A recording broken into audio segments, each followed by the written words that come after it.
Bonjour, bonsoir. Je nous salue au nom de Jésus.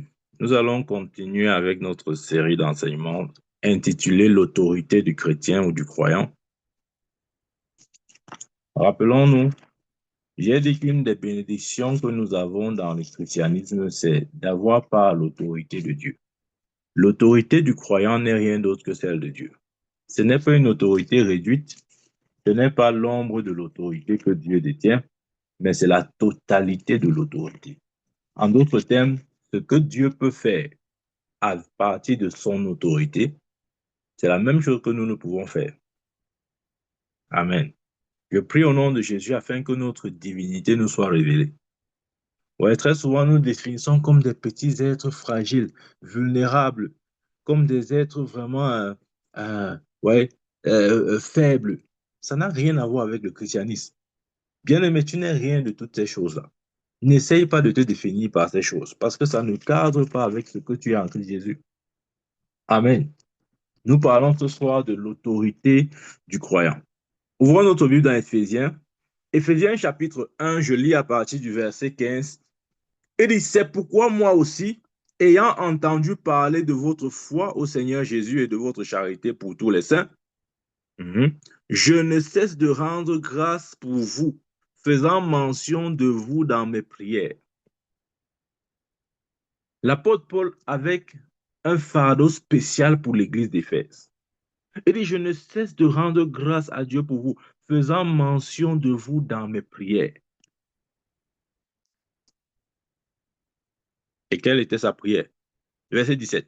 Afin que le Dieu de notre Seigneur Jésus-Christ, le Père de gloire, vous donne un esprit de sagesse et de révélation dans sa connaissance. Vous voyez la prière là? Qui donne à l'église d'Éphèse, si c'est vrai pour Éphèse, c'est vrai pour toutes les églises, c'est encore vrai pour nous aujourd'hui. Et ça sera vrai pour l'église jusqu'au retour de Christ. La substance de la prière est dans le verset 17. Afin que le Dieu de notre Seigneur Jésus-Christ, le Père de gloire, vous donne un esprit de sagesse et de révélation dans sa connaissance, et qu'il illumine les yeux de votre cœur pour que vous sachiez quelle est l'espérance qui s'attache à son appel. Un. Deux, quelle est la richesse de la gloire, quelle est la richesse de la gloire de son héritage qu'il réserve aux saints. Trois. Et quelle est envers nous qui croyons l'infinie grandeur de sa puissance se manifestant avec efficacité par la vertu de sa force. Amen. Donc, sa prière avait trois volets. Est-ce que nous sommes ensemble? OK. La prière que Paul adressait continuellement pour Éphèse avait trois volets. Je recommence le verset 17.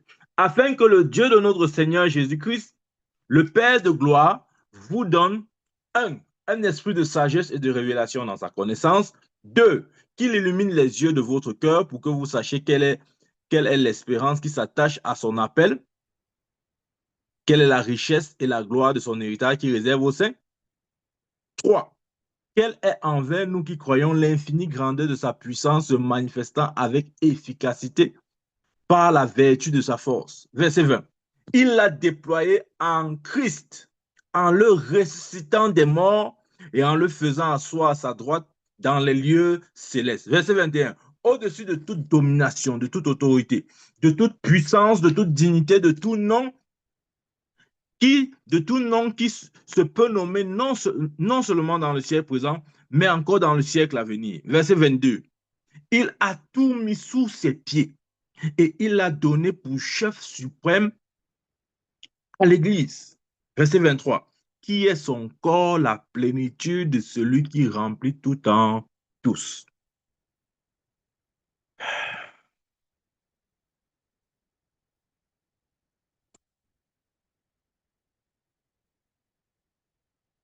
Oui, bien aimé, lorsque nous méditons sur ces versets-ci, nous n'avons plus de raison, aucune raison quelconque d'avoir encore peur de l'ennemi.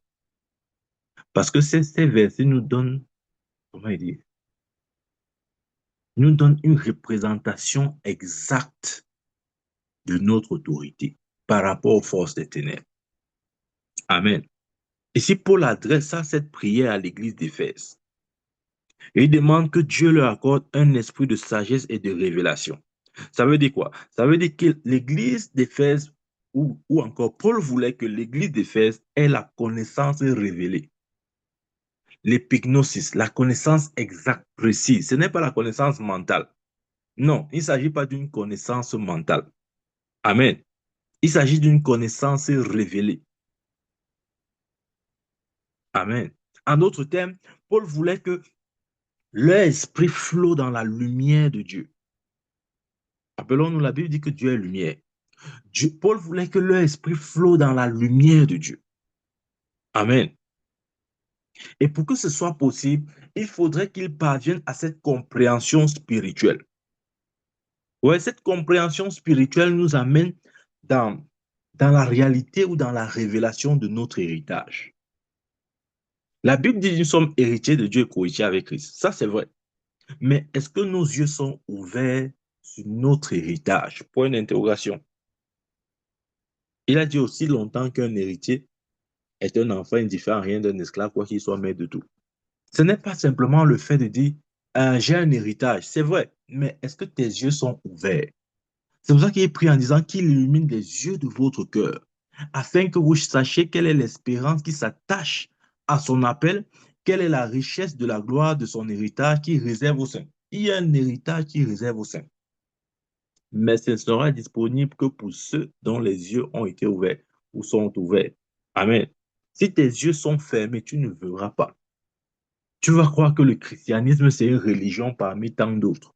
Tu vas croire que le christianisme, c'est une adhésion à une philosophie, à la pensée, raisonnement, à l'éthique, à la morale. Toutes ces choses, ça n'a rien à voir, bien aimé.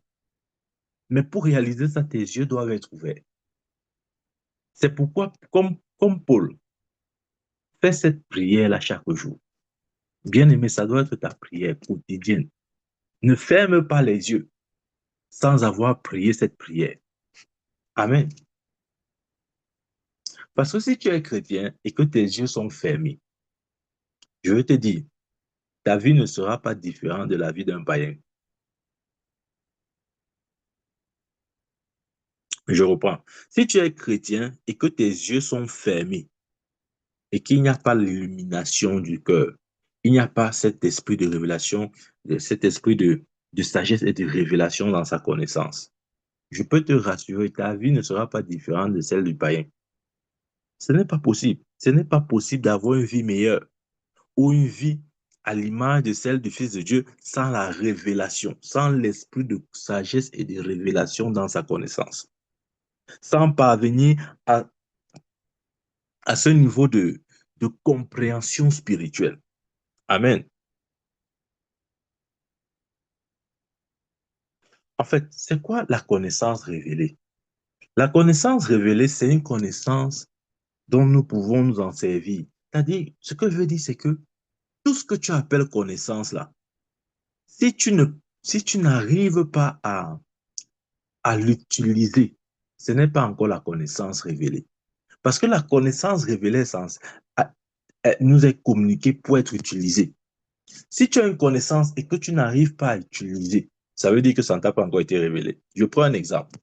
Oui, tu dis peut-être, OK, j'ai l'autorité, hein, l'autorité de Christ. Je connais mon autorité. Oui, tu peux le dire, tout le monde peut le dire, mais est-ce que tu peux utiliser cette autorité-là? Si tu ne peux pas l'utiliser, ça veut dire que tu n'as pas encore eu la révélation de cette autorité. Parce que la connaissance révélée t'amène à la pratique. C'est quelque chose que tu peux utiliser. Rappelons-nous que lorsque je parlais de 3 niveaux de connaissance, l'épignosis, c'est le niveau où tu interagis avec ce qui fait l'objet de ta connaissance. Tu peux utiliser la chose. Ce n'est pas juste une compréhension théorique. Ce n'est pas juste élaborer des théories mentales comme ça, là, où on dit, oh, non, non, c'est pas ça. Amen. C'est quelque chose que tu peux utiliser. Toute connaissance que tu ne peux pas encore utiliser ou mettre en pratique. Bien aimé, je suis désolé. Ça veut dire que cette connaissance n'est que mentale. Amen. Elle doit être révélée maintenant. Et je prie au nom de Jésus, pendant que tu écoutes cet enseignement, que l'esprit de révélation t'amène cette révélation. Amen. La preuve que nous avons justement la révélation ou la connaissance révélée. C'est dans notre capacité à agir, dans notre capacité à l'utiliser. Si je dis par exemple que j'ai la clé de ta maison, supposons, je dis que j'ai la clé de ta maison. La preuve que j'ai la clé de ta maison, ce n'est pas dans ce que je dis. C'est dans la capacité que j'aurai d'ouvrir ta porte avec la clé que je dis détenir. Si je ne peux pas ouvrir ta porte, rien ne prouve que j'ai la clé de ta maison. Absolument rien.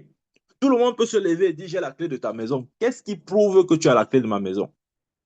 Si réellement tu as la clé de ma maison, ouvre donc ma porte. C'est pourquoi j'ai dit toute connaissance dont tu ne peux véritablement pas t'en servir. Ce n'est pas encore dans la dimension du révélé. C'est peut-être dans la dimension de la connaissance intellectuelle ou peut-être théorique. Oui. Mais lorsque Dieu te révèle ces choses, bien-aimé, tu sauras comment les utiliser. Amen. Parce que la véritable connaissance nous capacite. Ça nous rend habiles, aptes. Tu commences à faire ce que tu ne faisais pas avant.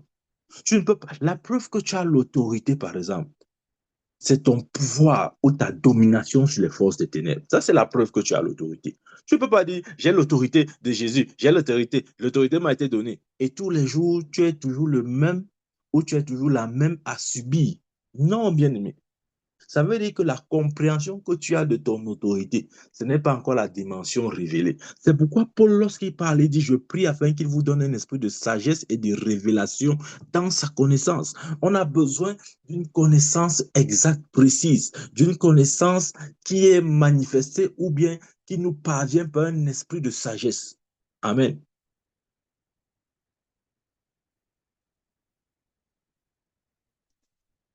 Bien, mais tu ne peux pas avoir la pleine conscience de ton autorité et continuer d'entretenir la peur, hein, la peur de l'ennemi. On a peur, les chrétiens ont peur. Oh, vraiment, il y a peur. Oh, Satan, hey, vraiment, ne le cherche pas. Si tu le cherches, tu vas le trouver. Tu veux trouver qui? De quoi est-ce qu'on parle? Ok, disons un peu le verset 20. Le verset 20 dit, il a déployé en Christ en le ressuscitant des morts et en le faisant asseoir à sa droite dans les lieux célestes. Amen.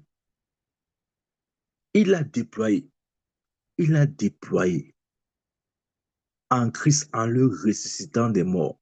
Un. Deux, et en le faisant asseoir à sa droite dans les lieux célestes. Amen.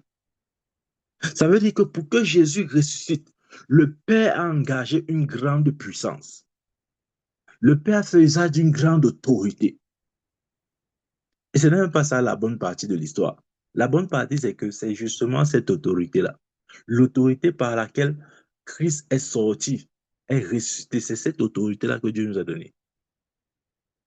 Amen. Rappelons, il a dit derrière toute autorité se cache une puissance. Donc, la puissance qui a ressuscité Jésus-Christ d'entre les morts, qui était une chose impossible. Et je vous ai dit pourquoi. Parce que la Bible dit dans Isaïe que personne ne peut descendre en enfer et y retourner. Ce n'est pas possible.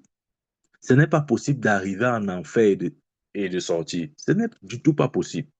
La seule personne qui est descendue en enfer et qui en est sortie, c'est Jésus. Il n'y a pas d'eux. C'est impossible. C'est pourquoi on appelle ça le lieu de condamnation éternelle. Si tu entres, c'est pour demeurer éternellement. La seule personne qui est entrée là-bas et qui est ressortie, c'est Jésus. Et il est ressorti par l'autorité divine. Parce que le Père a usé de son autorité pour l'enlever de ce lieu. C'est pour ça qu'on parle de la résurrection. La résurrection de Jésus n'était pas juste une résurrection corporelle. Ouais, c'était pas juste une résurrection corporelle.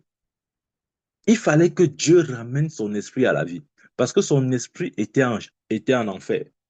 Lorsqu'il est mort à la croix, il est descendu aux enfers, c'est ce que Somme dit. Amen. Et pour sortir de là, bien aimé, peut-être vous n'imaginez pas ce que ça signifie. Vraiment peu. Je suis sûr que personne ne peut imaginer ce que ça signifie. C'était pas juste la résurrection du corps, non. Comme peut-être il a ressuscité Lazare ou bien il a ressuscité la fille de Jairus, ça n'a rien à voir. Parce il y avait un challenge de l'esprit. Il fallait sortir d'abord l'esprit de l'enfer, sachant qu'aucun esprit descendu en enfer ne pouvait y sortir. Il fallait donc que le Père use d'une autorité. Hmm. La puissance de la résurrection. Et c'est cette autorité que Dieu nous a donnée. Dieu ne nous a pas donné moins. Dieu ne nous a pas donné moins. C'est cette même autorité qu'il a rendue disponible pour nous. Je parle là d'une autorité sans limite. Amen. Donc, un, par l'autorité de Dieu, Jésus a été ramené à la vie et ressuscité. Et deux, par cette même autorité, il a fait asseoir sa droite dans les lieux célestes. Donc, ça veut dire que Jésus est pour l'éternité assis sur le trône de puissance. C'est le trône de puissance. Et j'aime bien le verset 21. Le verset 21 décrit un peu, donc nous donne une image de ce trône-là par rapport aux autres trônes, ok, aux autres puissances. Le verset 21 dit, au-dessus de toute domination, de toute autorité, de toute puissance, de toute dignité, de tout nom qui se peut nommer non seulement dans le siècle présent, mais encore dans le siècle à venir. Bien-aimé, c'est là où Jésus est assis. Et je vous ai dit, quand on dit au-dessus, je n'aime pas cette version-là. La version anglaise dit far above. Parce que quand on dit au-dessus, on peut croire que c'est seulement à 1 mètre ou à 2 mètres ou à 1 kilomètre. Non, il dit far above. C'est pour que nous ayons juste une idée de ce far above. La distance qu'il y a entre le trône sur lequel le Christ est assis et là où toutes les autres forces et puissances de l'univers règnent, c'est un peu la distance qu'il y a entre le temps et l'éternité. Vous voyez ce que veut dire? C'est-à-dire, s'il faut mesurer la distance qu'il y a entre ce trône de puissance sur lequel le Christ est assis et là où justement les autres forces des ténèbres opèrent, cette distance est égale à la distance qu'il y a entre le temps et l'éternité. Pour dire, c'est une distance qu'on ne peut pas calculer, c'est l'infini. Donc Dieu n'a pas placé le Fils à 1 kilomètre des puissants des ténèbres ou à 2 kilomètres. Il est dans une distance infinie.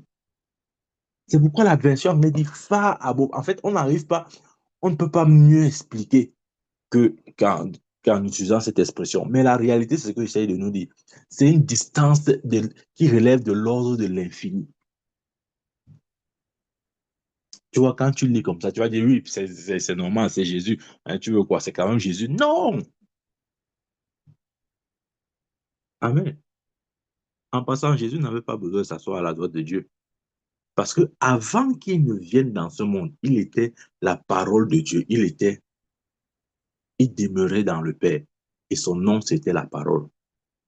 Donc, il n'avait pas besoin de s'asseoir sur le trône de Dieu ou à la droite de Dieu. Pas pour lui. Il ne l'a pas fait pour lui.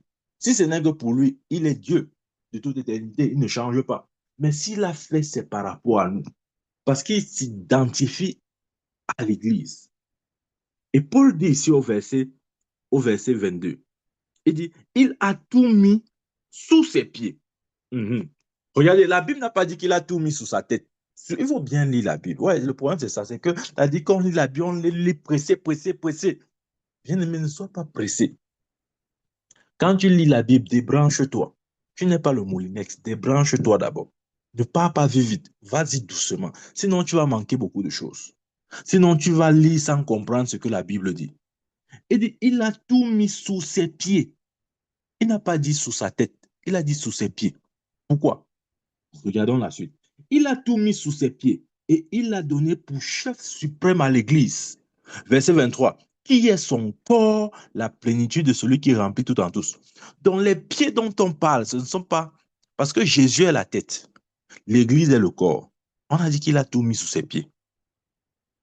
Donc les dominations, les autorités, les puissants, les dignités, et tout nom qui se peut nommer non seulement dans le siècle présent, mais dans le siècle à venir, n'est pas sous, sous la domination ou sous l'autorité de Jésus, non. C'est sous l'autorité des pieds, des pieds. Et il dit ici là que quoi? Que l'Église, c'est le corps de Christ. Donc il veut dire c'est sous l'autorité de l'Église. Les puissants des ténèbres, bien aimé, ça doit être clair dans ton esprit. Les puissants des ténèbres, de quelque nature que ce soit, appelez-les domination, autorité, puissance, dignité.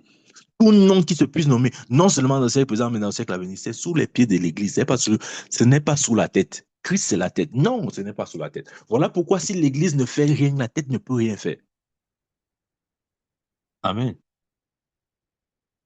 Si l'Église ne fait rien, la tête ne pourra rien faire. Parce qu'il a mis toutes choses sous les pieds, pas sous la tête, sous les pieds. Amen. De sorte qu'aucun esprit ne puisse rivaliser avec l'Église. Parce que nous sommes loin au-dessus de toutes ces entités. Amen.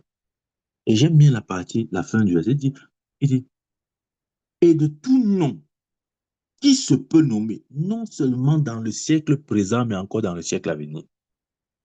Donc, Christ a été établi loin au-dessus des dominations et des autorités, et à la fin, il dit, et de tout nom. Bien aimé, quand tu arrives sur cette partie, remplace non par ce que tu veux. Ça veut dire que Jésus, non, je ne veux pas dire Jésus, parce que si je dis Jésus, on va dire que c'est normal. Ça veut dire que l'Église est au-dessus de tout nom, au-dessus de toute maladie, au-dessus de toute oppression. Appelez comme ça, comme vous voulez. Il est au-dessus de tout virus, de toute tuberculose, de tout cancer, de tout VIH-Sida. Il est au-dessus de tout. Moi, je parle là de l'Église. Parce que la Bible dit qu'il a remis tout sous les pieds de l'Église, pas la tête de l'Église. Maintenant, l'autorité est liée à l'Église, bien aimé. Nous devons comprendre ça maintenant. L'autorité de Dieu est maintenant liée à l'Église. Ce n'est plus lié à Christ. Parce qu'il a mis tout sous les pieds de l'Église. Amen. Tout est sous les pieds de l'Église. L'Église, c'est toi et c'est moi. Maintenant, si l'Église est le corps de Christ, raisonnons ensemble.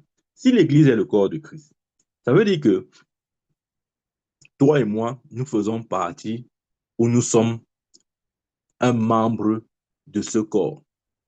Si même, si même tu, tu te sous-estimes et tu penses que tu n'es que, tu n'es que l'ongle de l'orteil dans l'ensemble du corps, tu n'es que l'ongle de l'orteil. Bien aimé, même si tu n'es que l'ongle de l'orteil, il a dit qu'il a tout mis sous ses pieds. Ça veut dire que même si c'est ça ta position dans le corps de Christ, tu restes encore loin supérieur au-dessus de toutes ses forces. Donc, il n'y a pas moyen de penser que l'ennemi peut te vaincre, peut te dominer. C'est-à-dire, nous devons nous défaire de toutes ces compréhensions diaboliques. Parce que c'est par ces choses que l'ennemi nous maintient. Il dit, mon peuple périt faute de connaissance. Croire que d'une certaine façon, nous sommes assujettis, dominés par les forces des ténèbres, c'est confirmer sa victoire avant même la bataille. C'est-à-dire qu'avant d'aller en guerre, tu as déposé les armes. Tu as dit vraiment, ennemi, c'est toi le plus fort. Non, il ne peut pas être le plus fort. Il a tout mis sous les pieds de l'Église, pas de la tête. Jésus est la tête et l'Église est le corps. Ça veut dire que sans l'Église, Jésus n'est pas complet. Et ça va aussi dans les deux sens. Sans Jésus, l'Église n'est pas complète. Amen. C'est pourquoi il a dit qui est son corps, la plénitude de celui qui remplit tout en tous. Il a besoin de nous pour être complet. Et nous avons besoin de lui pour être complet. Regardez, c'est aussi simple, c'est très simple à comprendre. Il a dit qu'il est la tête. Nous sommes le corps. Dis-moi un peu. Tu peux marcher en route là avec seulement ta tête. Est-ce qu'on peut séparer, dissocier la tête du corps? Imaginez-vous que vous marchez en route, vous voyez seulement une tête comme ça marcher. Vous n'allez pas fuir. Et de l'autre côté, si vous marchez en route, vous voyez un corps marcher, vous cherchez la tête, vous ne voyez pas, vous n'allez pas fuir. Ah, ah. Donc, ça veut dire que les deux entités sont interdépendantes. C'est-à-dire, ils sont dépendants, je veux dire. Donc, la tête a besoin du corps, le corps a besoin de la tête. Parce que la tête donne les commandes et le corps exécute. Quelles que soient les commandes que vous concevez, c'est par votre corps que vous l'exécutez. Et le corps ne peut exécuter que la commande qui a été conçue par la tête. Voilà pourquoi on dit Jésus-Christ est la tête et l'Église est le corps. Parce que la commande vient de la tête, mais l'exécution vient du corps. Dieu pense, mais c'est l'Église qui exécute. C'est l'Église qui exprime l'autorité. Amen. C'est l'Église qui exprime l'autorité. Ce n'est pas Jésus. Ce n'est pas Jésus. Parce que la Bible dit qu'il a tout mis sous les pieds de l'Église. Bien aimé, Satan est un perdant. Tu dois avoir cette image claire dans ta tête. Ça doit être aussi clair que tu ne dois pas laisser un doute quelconque t'envahir. Satan est d'office perdant sur toute la ligne. Sur tous les fonds, il a perdu. Amen. Les gens qui pensent que vraiment, il faut faire attention, vraiment, il ne faut pas parler Satan de peur qu'il soit fâché. Tu sais, si Satan se fâche là, vraiment, les démons vont te poursuivre partout. Même dans la nuit, les démons vont venir te poursuivre. Parce que tu as parlé Satan. De quoi est-ce qu'on parle? Il est vaincu. Amen. Maintenant, je vais vous donner une image. Vous voyez, euh, souvent, il y a des gens, même en route, vous pouvez les rencontrer. Ils se déguisent comme ça là. Mais généralement, ce genre de personnes ne sont là que pour des enfants. C'est-à-dire, ils sont là pour effrayer les petits-enfants. Ils se déguisent comme ça à quelque chose d'effrayant. Et puis, quand un enfant passe, ils essayent d'effrayer. Et puis, l'enfant a peur. Et puis, ça crie dans tous les sens. Et puis, c'est ça. C'est comme ça que Satan est bien aimé. Amen. Il ne peut que se déguiser pour essayer de nous effrayer. Mais la réalité, c'est qu'il est vaincu. Toi, le jour que tu vas voir Satan de cette manière-là, de la manière que tu vois ces hommes qui se déguisent souvent en route pour effrayer les petits-enfants, là, tu vas arrêter d'avoir peur de lui. Il n'est pas ce qu'il prétend être. Non, il ne peut pas être ça. La vérité, c'est qu'il a été vaincu. Et c'est un ordre divin. Et cet homme ne peut pas être changé pour quoi que ce soit. Amen. Donc ne laisse pas Satan, il vient faire des grimaces. Tu dis, hey, hey, hey. Il ne peut effrayer que les enfants. Si tu effraies, ça veut dire que tu es un enfant. Vous avez déjà vu les hommes, les gens qui se déguisent là, effrayer les adultes? Non, parce que l'adulte comprend que c'est juste un petit jeu. Mais les enfants ne comprennent pas. Ils viennent, après les enfants crient. Papa, papa, papa. C'est tout ça l'ennemi, c'est seulement ça. Amen. Il ne peut rien faire d'autre que d'effrayer. Bien aimé, quand tu comprends ça, tu arrêtes d'avoir peur. Amen. Je vous dis en quoi il ressemble. Satan est un tonneau vide. Où est le tonneau vide? Quand vous voyez le tonneau, vous croyez que non, vraiment, c'est un énorme objet ou c'est un énorme récipient. Mais c'est rien du tout. Amen. C'est complètement vide. Et tout ce qui est vide aime faire le bruit. Satan est un tonneau vide qui aime juste le bruit. En fait, le bruit qu'il fait, c'est juste l'attention. Il aime l'attention, bien aimé. Ne lui accorde pas ton attention. Amen. Pendant qu'il essaie de t'intimider, commence seulement à adorer Dieu. N'aime même pas son temps, refuse même de... Ah, comment il va dire ça? Refuse même de lui accorder une seule seconde. C'est ce qu'il veut. Il aime l'attention, croyez-moi. Notre ennemi aime l'attention. Il veut que notre attention soit déportée sur lui. Amen. Alors qu'il n'est rien du tout. Absolument rien. Sinon, un tonneau vide. Bien-aimé, n'aie pas peur du tonneau vide. Je dis, n'aie pas peur du tonneau vide. Amen. Qui est Satan? Regardez. Ouvrons un peu Jean. Jean chapitre 12, verset 31. Jean 12, 31. Il dit là, maintenant a lieu le jugement de ce monde. Maintenant, le prince de ce monde jeté, sera jeté dehors. Amen. Maintenant a lieu le jugement de ce monde. Maintenant, le prince de ce monde sera jeté dehors. Ah, je bénis Dieu pour sa parole. Vous savez, parfois je me dis, si Dieu ne nous avait pas donné sa parole, vraiment, le christianisme, on devait faire comment? Chacun devait se lever, dire ce qu'il veut. Chacun devait faire, ça devait être un désordre euh, où vraiment, je crois que c'est à ce moment que le christianisme devait vraiment ressembler aux autres religions. Mais Dieu ne nous a pas laissés dans les ténèbres. Il nous a donné sa parole. Il nous a donné la révélation de sa parole pour que nous puissions être éclairés par elle. Amen. Je relis encore ce passage.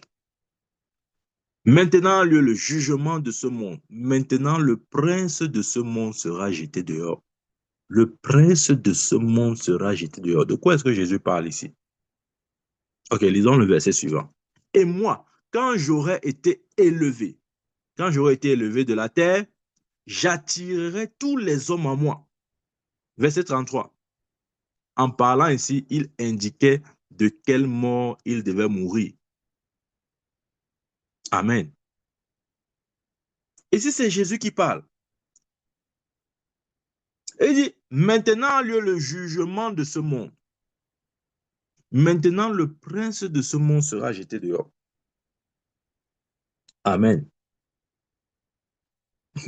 La bonne question qu'il faut se poser ici, c'est pourquoi est-ce que ici Jésus appelle Satan, puisque c'est Satan ici, hein, pourquoi est-ce que Jésus appelle Satan le prince de ce monde?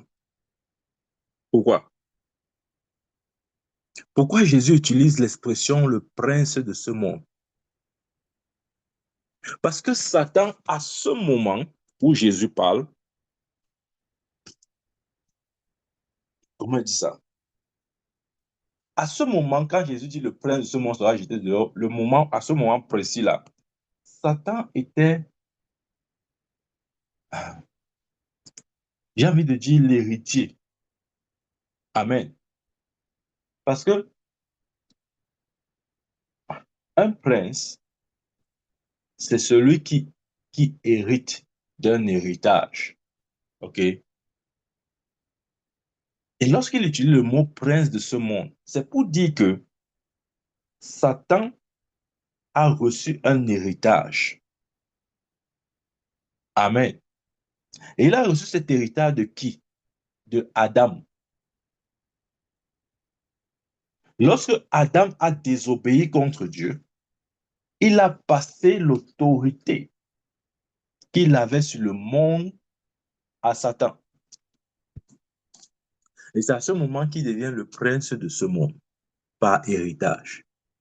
Héritage délégué, dû à la désobéissance d'Adam. Amen. C'est comme ça qu'il devient le prince de ce monde. Mais Jésus a dit quoi? Il dit le prince de ce monde sera jeté dehors. Amen. Mais avant ça, il a dit maintenant a lieu le jugement de ce monde. Et le verset 32 nous donne une explication de comment est-ce que le verset 31 s'est accompli. Il dit, et moi, quand j'aurai été élevé de la terre, j'attirerai les hommes à moi. En parlant ainsi, il indiquait de quel mois il devait mourir. Donc, ça veut dire que Jésus prophétisait sur sa propre vie. Il disait donc pas ma mort, puisqu'il il a été comme Moïse élevait le serpent d'airain dans le désert, c'est comme ça le Fils de l'homme a été élevé, c'est-à-dire il parlait de sa crucifixion. Il disait donc que par ma mort, le prince de ce monde sera jeté dehors. C'est ce que Jésus essaye de dire. Il dit maintenant a lieu le jugement de ce monde. Le jugement a été accompli lorsque Christ était à la croix. Lorsqu'il était à la croix, le jugement de Dieu s'est abattu. Et c'est par ce jugement-là que le prince a été jeté dehors. Par la mort de Christ, Satan a perdu son autorité. Il n'est plus le prince de ce monde. En passant, le mot est grec traduit par monde là-bas, c'est cosmos. Amen.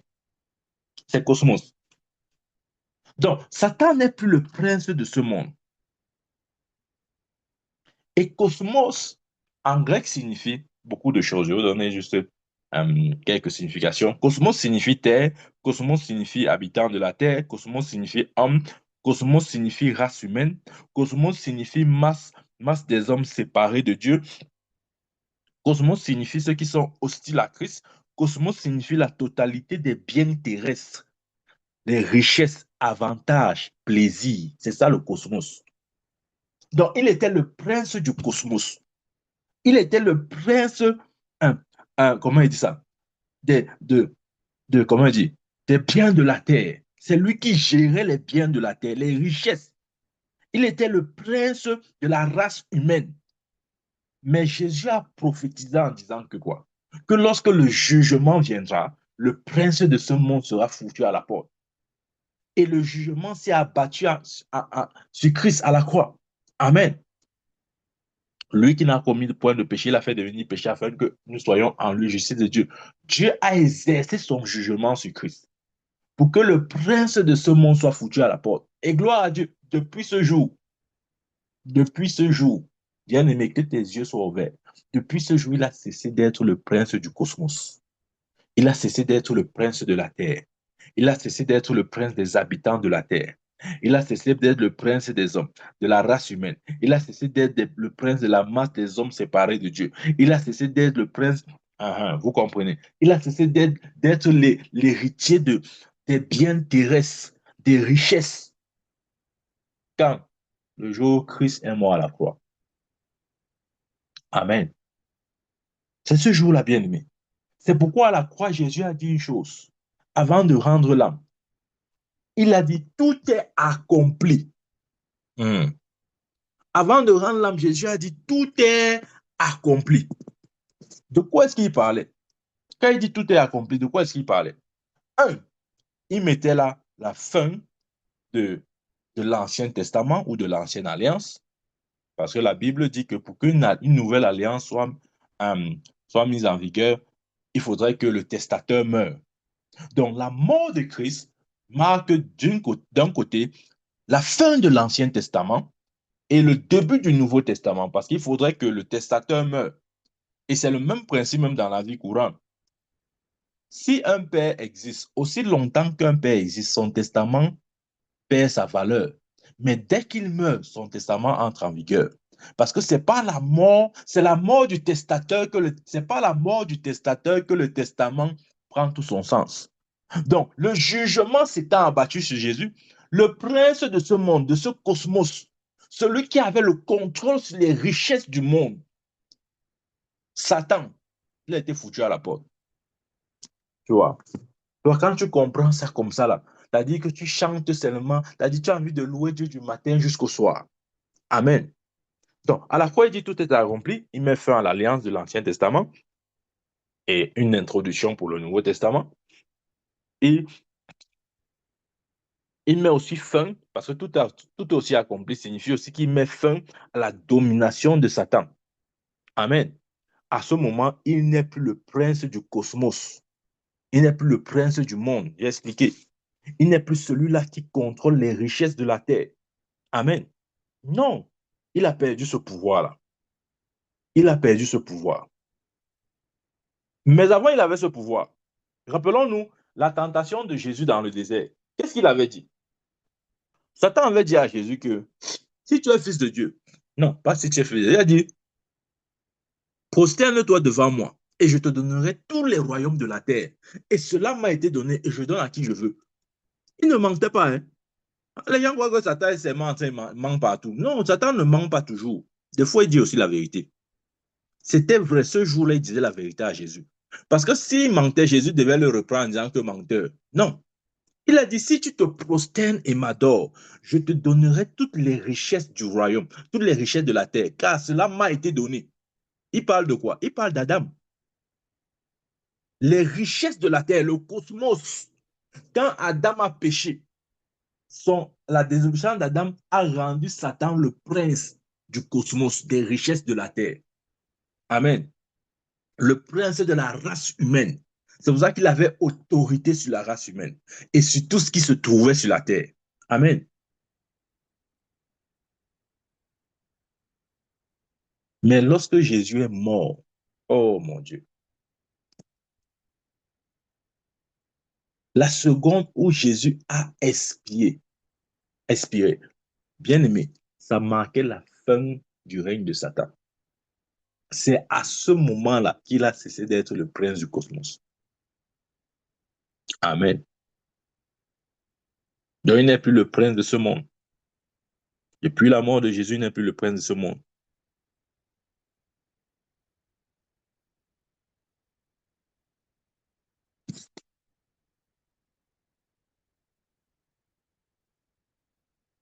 Amen. Regarde, la Bible dit quelque part que le royaume de Dieu est comme un homme qui a vu un champ, un trésor dans un champ. Il achète tout le champ afin d'acquérir le trésor. De quoi est-ce que Jésus parlait dans cette parabole-là? Ici, le champ, c'est le monde. Le trésor, c'est l'Église. Jésus a racheté le monde entier parce qu'il visait acquérir l'Église. Amen. Nous sommes ce trésor dans ce champ. Et par la mort de Jésus, selon 1 Jean 2:2, il a été une victime expiatoire, non pas seulement pour nos péchés, mais pour les péchés du monde entier. Le monde a été racheté. L'intention pour Jésus de racheter le monde, c'est de capturer l'Église. Parce qu'il nous a pris du milieu du monde. Ça n'était possible que s'il rachetait le monde. Et en le faisant, Satan a cessé d'être le Dieu du cosmos. Il ne l'est plus, bien aimé. C'est pourquoi si les chrétiens ne se lèvent pas pour comprendre que la richesse n'appartient pas à Satan, on va toujours rester là à dire que les choses du monde, le monde, en tout cas, nous on attend l'enlèvement. Nous on attend l'enlèvement. Ce sont des histoires, bien aimées. Amen. Oui, l'enlèvement vient, mais prenons possession de notre héritage. Parce que Satan n'est plus le Dieu du cosmos. C'est ce que Jésus a dit. Le prince de ce monde sera jeté dehors. Ça s'est produit le jour où le jugement est venu sur lui à la croix. Il a cessé d'être le prince du cosmos. Les richesses du monde ne lui appartiennent plus. Ça appartient à l'Église. La race humaine ne lui appartient plus. La terre et tout ce qu'elle renferme ne lui appartient plus. Ça appartient à l'Église. Amen. C'est pourquoi Philippiens dit que Dieu, parlant de Jésus, Dieu a élevé le nom de Jésus au-dessus de tout nom et lui a donné un nom au-dessus de toute chose, de tout nom, afin qu'au nom de Jésus, tout genou fléchisse dans les cieux, sur la terre et sous la terre. C'est cette autorité que nous avons bien aimée. Une autorité dans toutes les sphères, dans toutes les qui agit dans toutes les sphères, dans le monde visible comme invisible. Amen. La mort de Jésus a annulé littéralement la puissance de Satan. De sorte que quiconque croit en lui, il ne soit plus sous l'influence de l'ennemi. Et ça, c'est notre réalité, bien aimé. Ne crois pas que non, vraiment, c'est pour les pasteurs. Non, c'est pas pour les pasteurs. C'est pour toi qui m'écoutes. Amen. Ouvrons une autre écriture. Dans 2 Corinthiens, chapitre 4, verset 3. 2 Corinthiens, chapitre 4, verset 3. Il dit, si notre évangile est encore voilé, si notre évangile est encore voilé, il est voilé pour ceux qui périssent. Si notre évangile est encore voilé, il est voilé pour ceux qui périssent. Amen. Mais quand tu lis ce verset, tu comprends pourquoi parfois quand tu expliques l'évangile à quelqu'un, ça n'a rien à voir avec les diplômes. Hein. Même un agrégé, il ne comprendra pas l'évangile. C'est-à-dire un agrégé de l'école conventionnelle que nous connaissons là, ça n'a rien à voir avec le niveau d'études. Parce que ce que Jésus avait appelé les apôtres, la Bible dit que c'était des hommes sans instruction. Mais comment est-ce que les hommes sans instruction ont réussi à comprendre ce que les agrégés n'ont pas compris? La réponse est ici. Il dit au verset 3, si notre évangile est encore voilé, il est voilé pour ceux qui périssent. Le païen ne comprend pas. Quand tu dis que Jésus est le Fils de Dieu, il ne comprend pas ce que ça veut dire. Quand tu dis que Jésus est né de la vieille Marie, il dit comment ça? On ne peut pas naître sans l'apport d'un homme et une femme. Comment il vient naître d'une vieille? Moi, je ne crois pas à vos histoires là. Quand tu dis Jésus est mort et ressuscité, il dit ouf, n'importe quoi, qu'est-ce qu'il prouve? Quand tu dis Jésus-Christ est assis à la droite de Dieu, terminé, allez dire, quittez là avec vos choses là. Amen. Je me rappelle en année licence, je parlais avec un de mes professeurs et je lui ai dit je lui ai donné un simple verset. Bien aimé, c'est un monsieur brillant, intellectuellement parlant. J'ai dit, Jésus, au commencement était la parole. La parole était avec Dieu. Et la parole était Dieu. Le gars était bloqué. Il était bloqué. Il n'a pas compris ce que ça veut dire. Malgré le fait que je lui ai expliqué, il n'a pas compris. Amen. C'est ce que Paul dit ici. Si notre évangile est encore voilé, il est voilé pour ceux qui périssent. Quand tu dis à celui qui périt, Jésus-Christ est la réponse, le chemin, la vérité, la vie, il ne comprend pas, c'est voilé.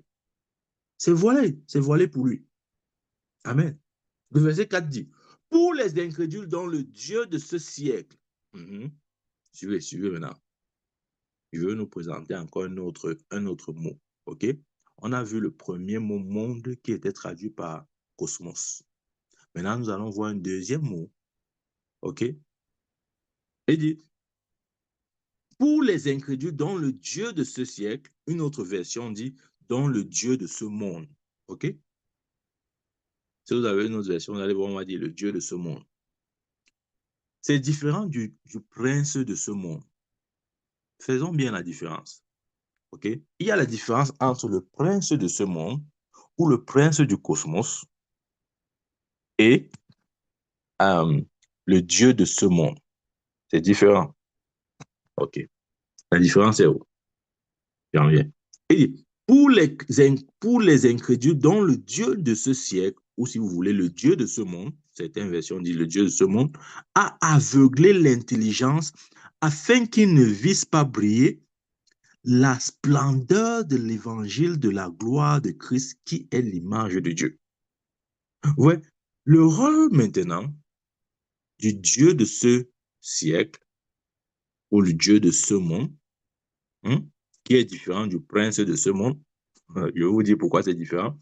Son rôle maintenant, c'est d'aveugler l'intelligence des hommes afin qu'ils ne voient pas briller la splendeur de l'évangile de la gloire de Christ. Ça, c'est son rôle.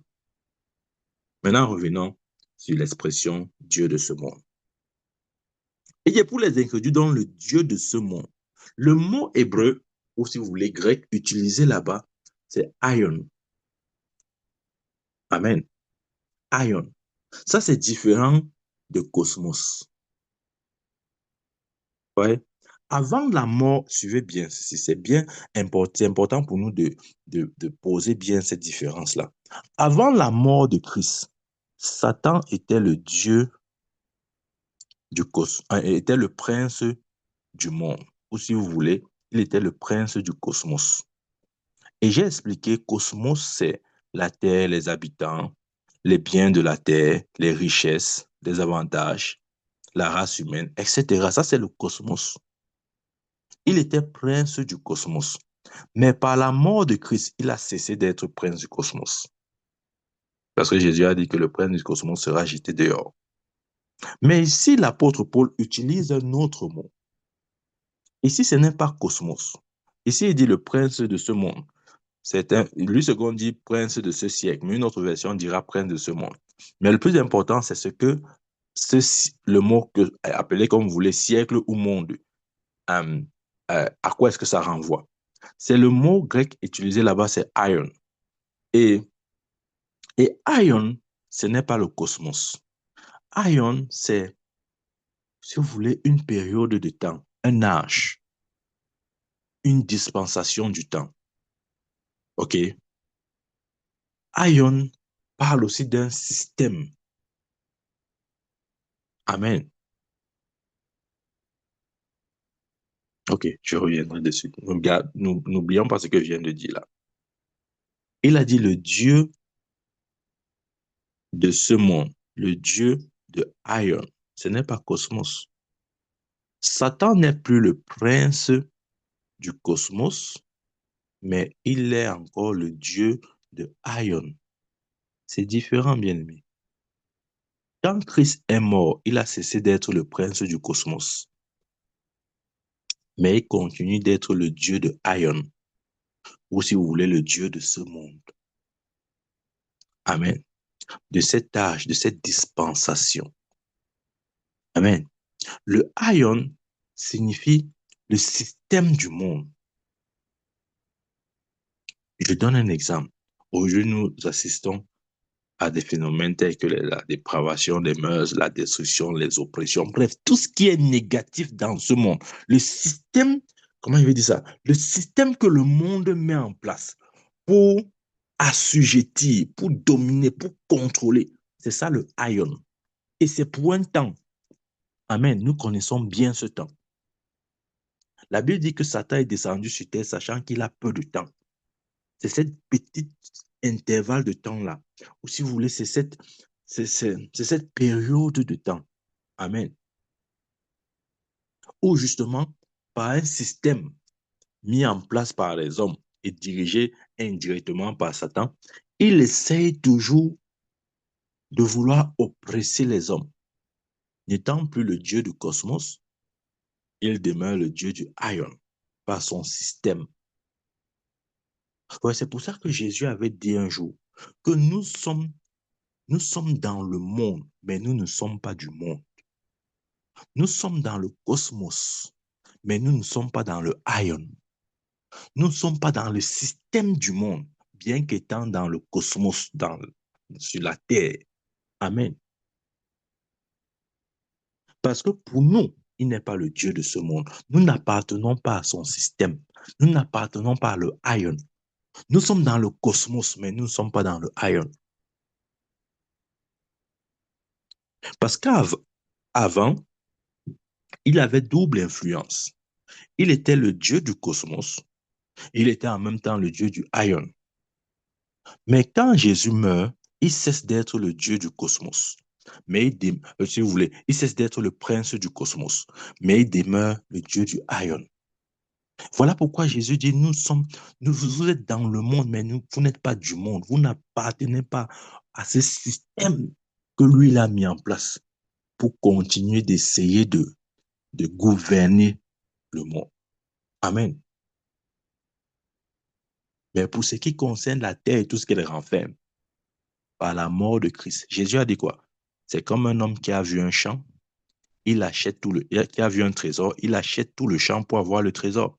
Jésus a racheté le monde entier par son sang afin d'obtenir l'Église, qui est son trésor. Donc maintenant, l'Église est dans le cosmos, mais le Dieu du cosmos a été détrôné. Satan a été détrôné. Voilà pourquoi il n'a pas d'autorité. J'espère qu'on comprend ce qu'il veut dire. Voilà pourquoi il n'a pas d'autorité pour ceux qui sont en Christ, bien qu'étant dans le cosmos. Il ne peut avoir d'autorité que pour les chrétiens qui essayent d'entrer dans le Ion, dans son système. C'est quand vous entrez dans son système qu'il peut avoir une influence sur vous. Mais aussi longtemps que vous vivez hors de son système, bien qu'étant dans le cosmos, il ne peut rien vous faire. Amen. Regardez Jésus. Jésus était sur terre, mais Satan n'avait jamais l'autorité sur lui. Il était dans le cosmos, mais il ne faisait pas partie du Ion. Amen. Là, Jésus a dit, nous sommes dans le monde, mais nous ne sommes pas du monde. Amen. Ailleurs, Jésus a dit, je vous ai choisi du milieu du monde et j'ai fait de vous la lumière du monde. Amen. Dieu nous a choisis du milieu du monde et il a fait de nous la lumière du cosmos. Bien-aimés, nous sommes la lumière du cosmos. C'est pourquoi partout où tu entres, c'est la lumière de Dieu qui entre. Ne te laisse pas influencer par le Ion. Non. Dieu t'a donné beaucoup plus. Amen. Satan a été dépossédé. Il ne possède plus rien. Il n'a que l'influence sur ceux qui voudraient vivre dans son système. Là, lorsque je parle du Ion, je parle du système mondain. Je parle du système mis en place par des gouvernements sataniques pour oppresser l'humanité. Ça, c'est le Ion. C'est à ce niveau que Satan est encore le Dieu. Mais si tu vis hors de son système, bien-aimé, il n'a pas le contrôle sur toi. Parce que par la mort de Christ, il a cessé d'être le prince du cosmos. Amen. Satan n'a plus de droit sur le cosmos. Bien-aimé, alléluia. Tu dois comprendre ça. Il n'a plus le droit sur le cosmos. Le cosmos, c'est la terre et tout ce qui s'y trouve. Amen, tout ce qu'elle renferme. La terre et ses richesses. Il pouvait dire à Jésus, dans le désert, prosterne-toi, adore-moi, je te donnerai tous les trésors de la terre, car cela m'a été donné et je donne à qui je veux. Il était le Dieu du cosmos à ce moment. Mais depuis que Jésus est monté à la croix, depuis qu'il a pris le châtiment, le jugement, depuis l'instant où il a rendu son dernier souffle, il a cessé d'être le Dieu du cosmos. Amen. Amen. J'espère qu'on comprend cette image. Ok, si on ne comprend pas, je vais encore donner un autre exemple. C'est comme,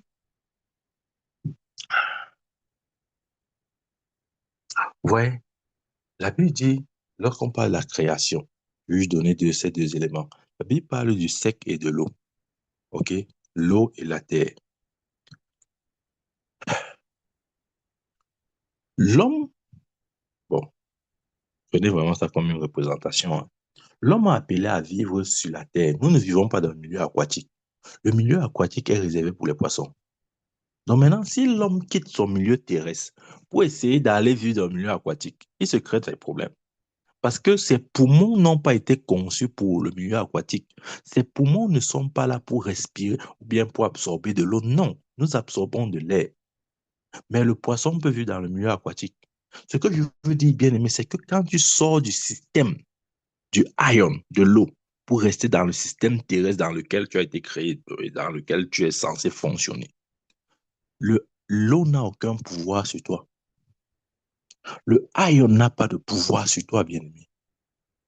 Amen. Parce qu'avant, il gouvernait ces deux mondes.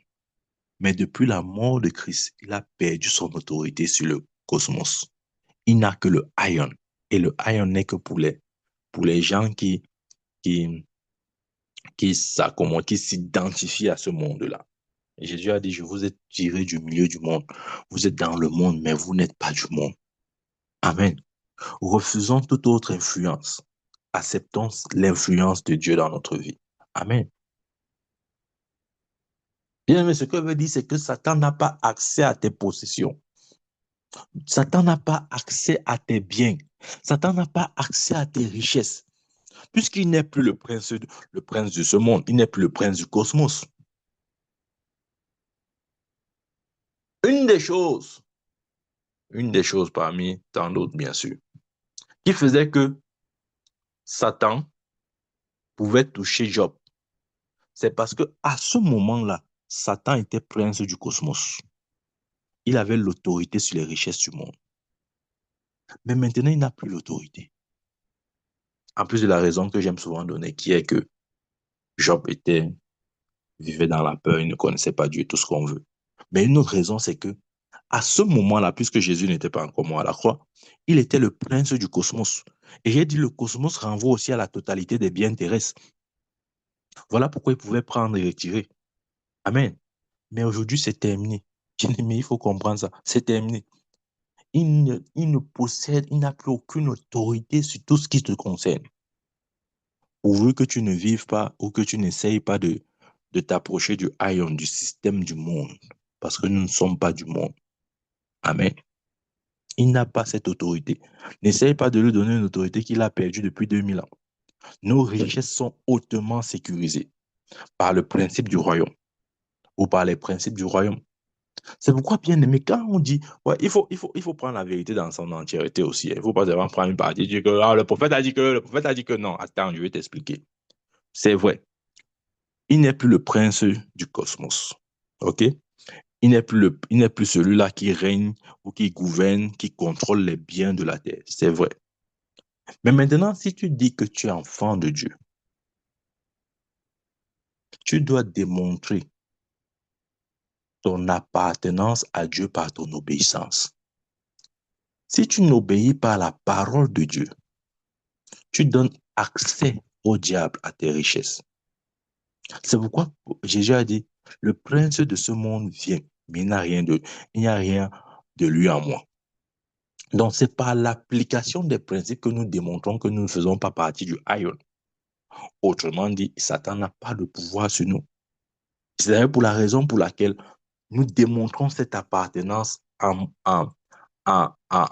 montrant notre fidélité à Dieu dans tout ce qu'on appelle dîmes, offrandes, prémices, actions de grâce, vœux, appelez ça comme vous voulez. Bien aimé, voilà pourquoi il est important d'être obéissant à ce niveau-là. Parce que si tu ne démontres pas ton obéissance dans ces choses, tu dis seulement que non, le prophète nous a dit qu'il il n'est plus le prince du cosmos. Satan n'est plus le prince du cosmos. Tu te trompes, il va toucher tes richesses. Amen. Parce que c'est en montrant ton obéissance à la parole que tu démontres que tu n'es pas son fils. Amen. Ça, c'est important de comprendre. Par exemple, parfois on prêche comme ça, les gens prennent seulement une partie de la vérité. Après ils s'embrouillent, après ça devient confus. Après ils ne voient pas la réalité, ils disent que mais c'est comment le prophète là nous a seulement menti. Voilà la vérité qu'il te dit. Ce que je t'ai dit, c'est vrai. Mais tu dois montrer ton obéissance au royaume auquel tu appartiens maintenant. Comment? Par l'application des principes de ce royaume-là. Amen. Revenons sur un exemple simple. Lorsqu'une entreprise paye ses taxes, paye ses impôts, c'est une couverture gouvernementale qui l'invite dans son entreprise, dans ses affaires. Ça veut dire que si une entreprise est en règle avec l'État, l'État se doit de protéger ses affaires. Mais si une entreprise n'est pas en règle, bien aimé, tout peut arriver. Tout peut arriver. Écoute, on a dit que le prophète a dit qu'il n'est plus le prince du cosmos. Et vraiment, Satan n'a pas le droit, il ne peut pas toucher mes richesses. Tu commences à faire une vie de folie. J'ai en tout cas, ça veut dire qu'il fait ce qu'il fait. Jamais tu ne donnes ni offrande, ni dîme, ni prémisse, ni action de grâce, ni rien. Tu t'en fous de tout ça. C'est que non, non, non. Tout est accompli, tout est accompli. Tout est accompli, mon prophète. Tu ne comprends pas que tout est accompli. On a besoin de ça, on a besoin de ça. Tout est accompli. La dîme, c'est l'Ancien Testament, mon prophète. C'est l'Ancien Testament. C'est la folie qui est dans ta tête. Je te dis, regarde, la dîme n'a rien à voir avec l'Ancien Testament. Avant que l'Ancien Testament ne vienne, parce que la Bible dit que quoi? Que la loi est venue par Moïse et la grâce par Jésus. Avant que la loi ne vienne, Abraham, qui est le père de la foi, payait déjà sa dîme à Melchisedec. Voilà. Donc la dîme est avant même ce que tu appelles la loi là, ou l'Ancien Testament. Parce qu'il y a les chrétiens, pour éviter souvent le sujet, disent que non, les gens parlent souvent de la dîme, mais la dîme c'est l'Ancien Testament, nous sommes dans le Nouveau Testament, dans le Nouveau Testament, le Nouveau Testament. On va lire à Hébreux chapitre 7. Là-bas, Paul confirme le principe de la dîme.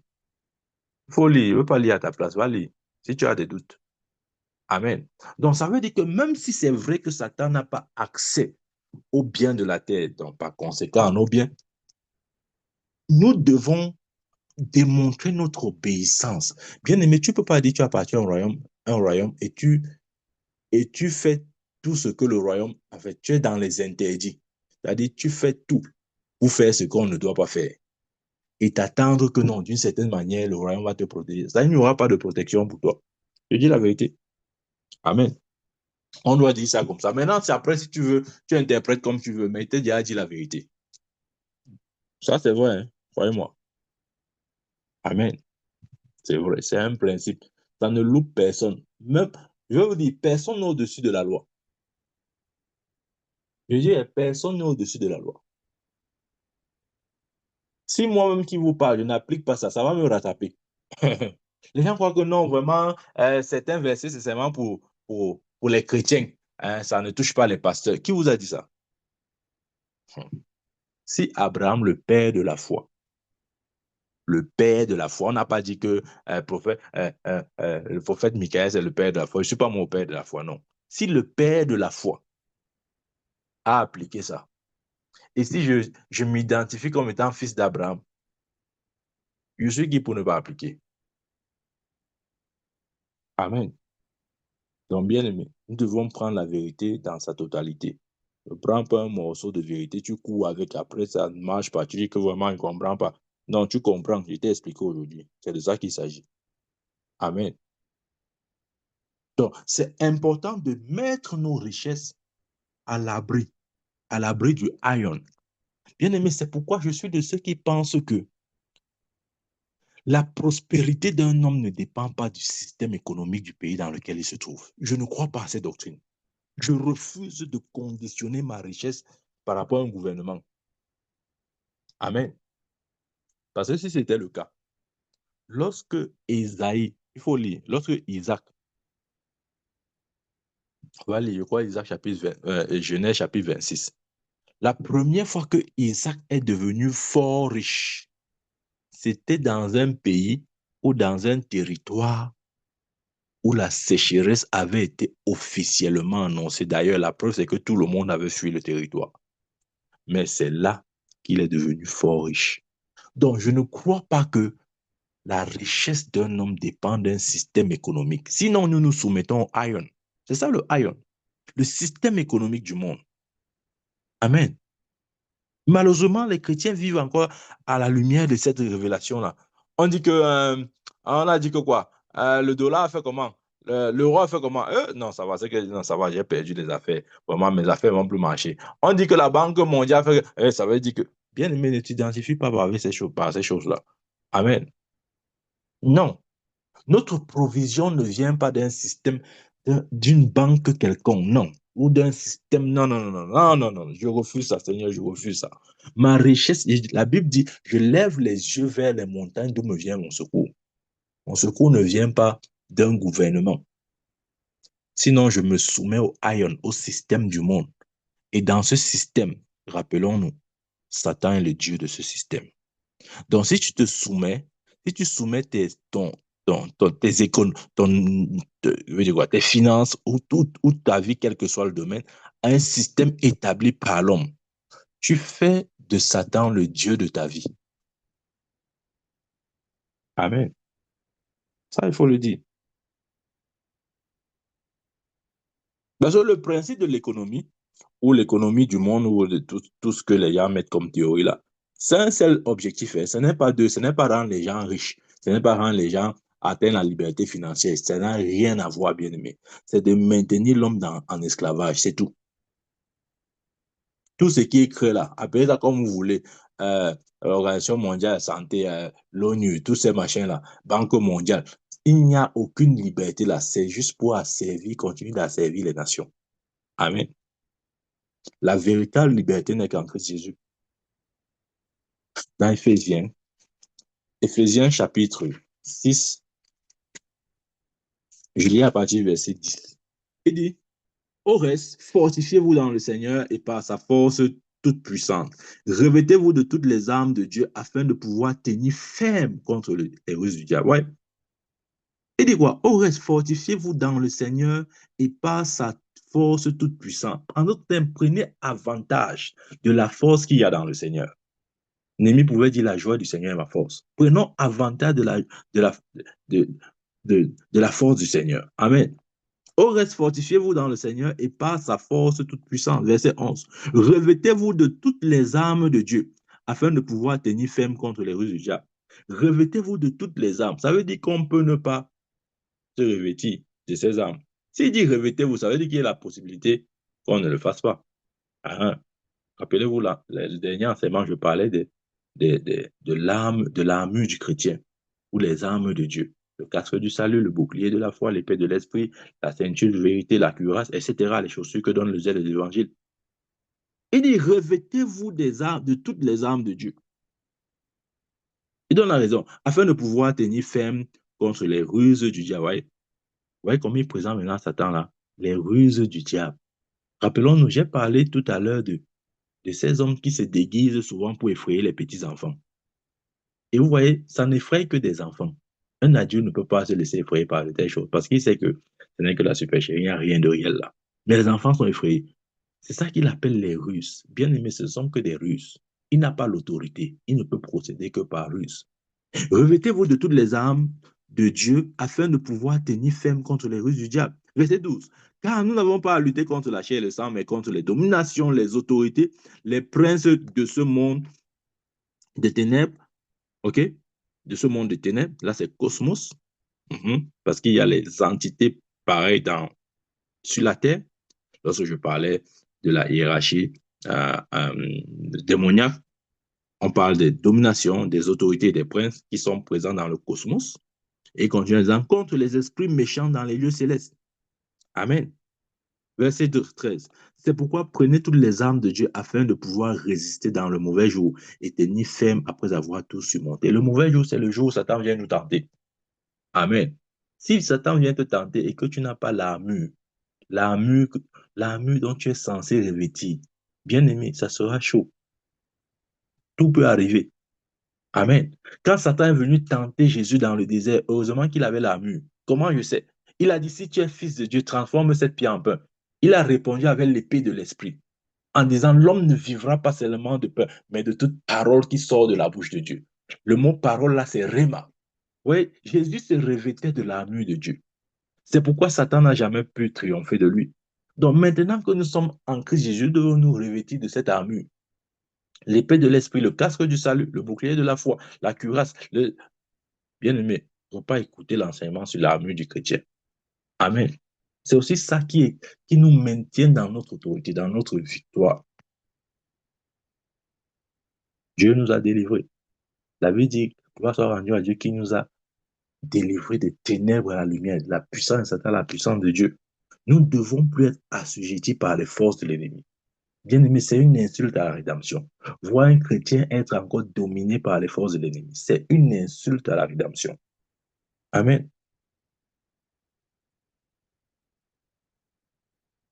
Nous n'appartenons plus à ce royaume. Nous ne devons plus être assujettis. C'est pourquoi je finis en te donnant ce conseil. Bien aimé, quand tu es conscient de ton autorité, où que tu partes, où que tu ailles, quand tu arrives quelque part, peut-être ne le dis pas à haute voix, mais dis-le profondément à l'intérieur de toi. Dis par exemple une phrase du genre, peut-être vous avez une réunion, je prends un exemple, tu as une réunion peut-être au travail. Bien aimé, je te dis, on ne te mente pas.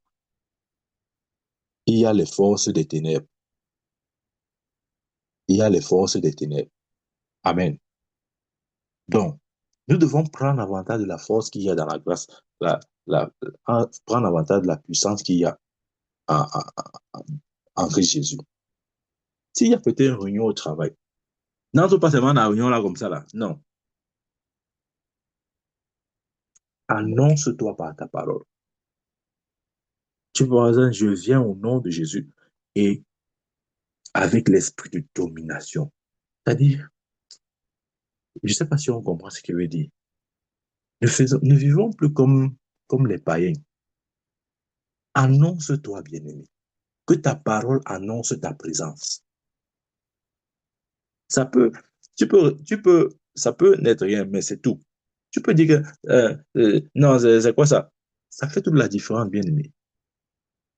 Envoie la parole avant que ta présence ne vienne. J'entre dans ces réunions au nom de Jésus et avec un esprit de domination. Lorsque tu dis une telle phrase pleine d'assurance, même si quiconque avait programmé quoi que ce soit, on avait secoué les calebasses, on était venu avec les gris-gris ou quoi que ce soit, cette simple proclamation va annuler toutes ces choses. Amen. Bien-aimé, ce que je voulais te dire aujourd'hui, c'est que tu as plus qu'assez. Dieu ne peut pas te donner, ne peut pas te donner plus que ce qu'il t'a déjà donné. Cette autorité, chérie-la, reconnais-la, exerce-la et marche dans cette autorité au nom puissant de Jésus-Christ. Amen, amen, amen. Que Dieu nous bénisse. Amen, amen. Amen, amen. Amen. Okay. Okay.